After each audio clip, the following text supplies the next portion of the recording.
First time ko makapunta dito, marami pala ditong bangka. Kasi halos ang nakatira dito guys ay mga mananagat. So yan, meron silang parang pantalan. Wait, nakasara. Yan, ang ganda guys. Ito maganda kasi taguan ng mga bangka pag nagabagyo. Kasi medyo ano siya, haluban. So yan, daming bangka. May mga bahay rin sa tabi. Parang gusto kong ano. Gusto kong mamangka. So yan guys. Yan yung bangka.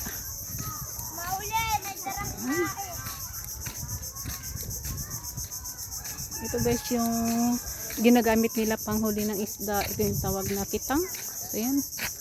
Ay hindi to. Parang ano ito, buya-buya. Ayan, buya-buya. Ayun o. May mga bata naliligo. Nakatuwa naman. Ayan. Ang ganda guys. Ang ganda pala dito. Ayan. Sa umaga maganda rin dito mag-jogging-jogging. So, diba? Ang ganda.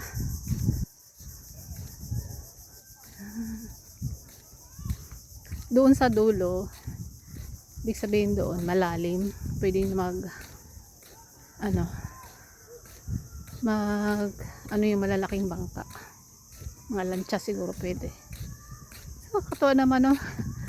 Yan guys. May mga bata doon sa dulo. Ayun, oh. Mayroong ano doon, oh. Isla. Ay, ang ganda naman doon. So, yan. Yan. Tignan mo guys, ang ganda, diba? May mga isda pa. Ang ganda. Hindi ako nakadala ng payong. Buti meron akong pamandong dito na. Ayan. Ganda. Meron din pala ditong ilaw na 3 poste.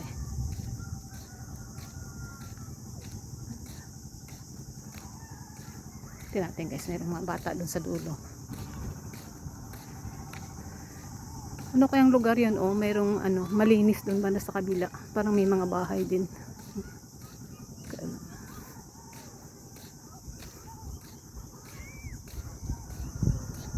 Dapat pa nadala ko yung stand ng camera ko.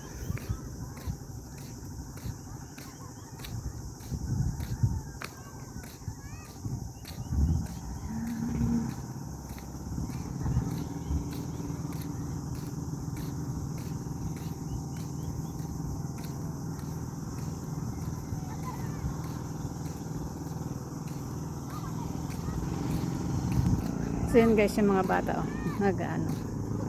ay mababaw lang rin kasi nakating baka sa tabi lang.